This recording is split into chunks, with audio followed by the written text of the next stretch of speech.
Karena saya bukan bisnis tanam pinang, waktu itu lakunya pinang itu per kilonya Rp3.000. Orang itu bilang, loh nanam pinang di hutan, gila orang itu. Loh kok gila? Ini tujuan saya, karena pohonnya tidak perlu ditebang. Orang yang lain itu tanam sengon. Loh, kalau ini ditanami sengon ya, 1 kali panen untungnya besar. Nanam ini caranya sabuk gunung, berarti menghalangi arah erosi. Kalau erosi ini turun kan, ambil jalan lurus, ini menghalangi. Cuman itu pengetahuan saya. Dan lagian mengurangi risiko bencana kebakaran dan kebanjiran itu. Tak hanya menanam, Daim pun sedikit demi sedikit membangun akses jalan untuk masyarakat sekitar. Saya melihat orang merumput di sini sering jatuh karena licin, karena jurang. Saya pikir apakah saya bisa beli sepeda apa enggak. Andaikan saya bisa beli sepeda, enggak bisa juga naik ke sini. Lebih baik coba tata batu kayak gini.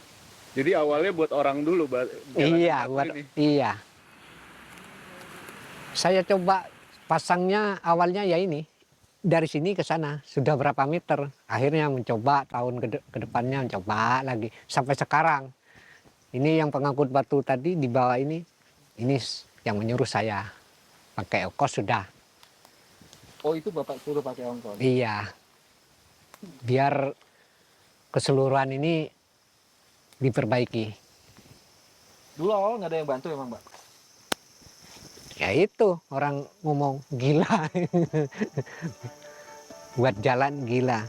Yang akhirnya semua merasakan kan.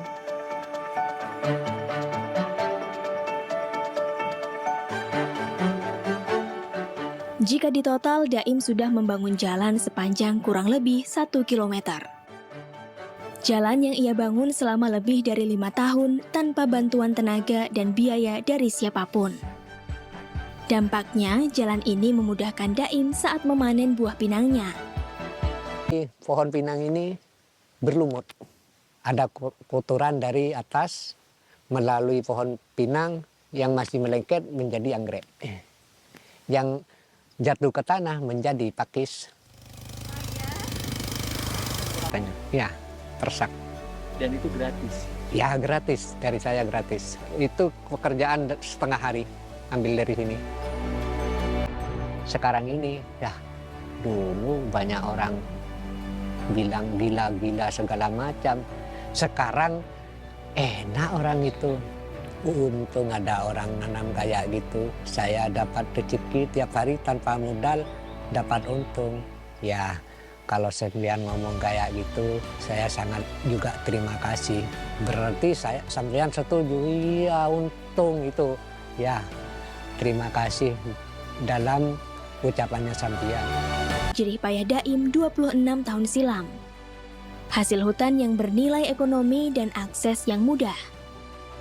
Tak hanya itu, sejak tahun 2001 wilayahnya sudah tidak pernah terbakar. Hal inilah yang membuat Daim menerima beberapa penghargaan, hingga puncaknya mendapat Kalpataru pada tahun 2022. Penghargaan Kalpataru kategori Perintis Lingkungan kepada Bapak Daim Kabupaten Lumajang, Provinsi Jawa Timur. Awalnya penghargaan tingkat kabupaten. Saat ini, ia menemani anaknya menanam kelor wono sebagai upaya memperluas kawasan agar tidak gersang dan lahannya siap ditanami. Keuntungan lainnya, daun kelor wono bisa digunakan warga untuk pakan ternaknya pengganti ilalang. Jadi manfaatnya ada 2 manfaat yang terbaik ya. Untuk menaungkan tanaman yang lain dan bagian dibuat makanan ternak. Menyuburkan tanah. Ini sudah jadi tanah agak baik lah. Bisa ditanami apapun aja. Gara-gara kelor wono ini. Sekali lagi, Daim tidak serakah. Ia berbuat sesuatu yang bermanfaat untuk dirinya, orang lain, dan khususnya alam yang akan datang. Ini tujuannya bukan binang sudah. Maunya ditanami tanaman yang berbeda. Sepertinya alpukat, ini juga sirsat. Nanti nggak takut berebut dengan hewan? Ya, Seperti pengalaman sebelumnya? Tidak apa-apa lah, pokoknya pohonnya tidak diganggu. Seperti sirsat, kan tidak ada gangguan kalau pohonnya. Buahnya diambil sama hewan, tidak apa-apa. Ya, pokoknya dengan hewan dipanen, bukan dibuang. Dipanenin, dimakan, tidak apa-apa. Kalau dibuang, bagaimana caranya mencegah kerusakan itu? Kalau dimakan, tidak apa-apa. Berarti hewan merasa terima kasih. Iya. Iya. Karena hewan itu juga butuh hidup kan.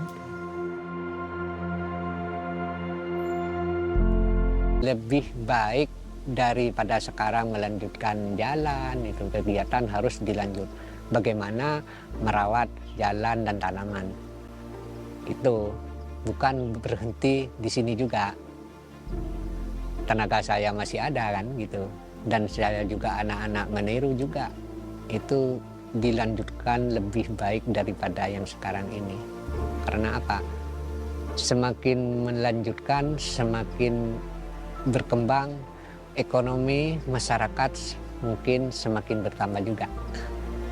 Ya, di sini banyak barang, banyak pekerjaan, pasti banyak pekerja.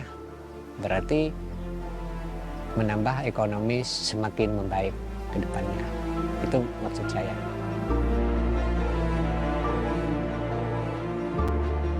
Apapun yang dilakukan Daim berjalan tanpa menunggu bantuan pemerintah, bahkan warga sekitar. Kemandirian itu Padahal hutannya itu sudah rusak. hutan rusak, ditunjukkan Ahmad Doyum, putra Daim. Doyum menunjukkan lereng Gunung Lemongan yang masih dipenuhi dengan ilalang. Ini bisa menggambarkan betapa melimpahnya ilalang untuk kebutuhan pakan ternak. Meski harus dibakar terlebih dahulu. Kalau ini biasanya udah rawan kebakaran. Ini udah rawan ini? Ya, tapi udah berapa tahun terakhir udah nggak kebakaran. Akibat ulah manusia, hampir setiap tahun kebakaran terjadi di lereng Gunung Lemongan. Selain kepulan asap yang meresahkan masyarakat sekitar, pernah satu kali terjadi banjir bandang. Ini terjadi ketika Daim masih kecil, dan saat itu rumahnya rusak akibat banjir bandang.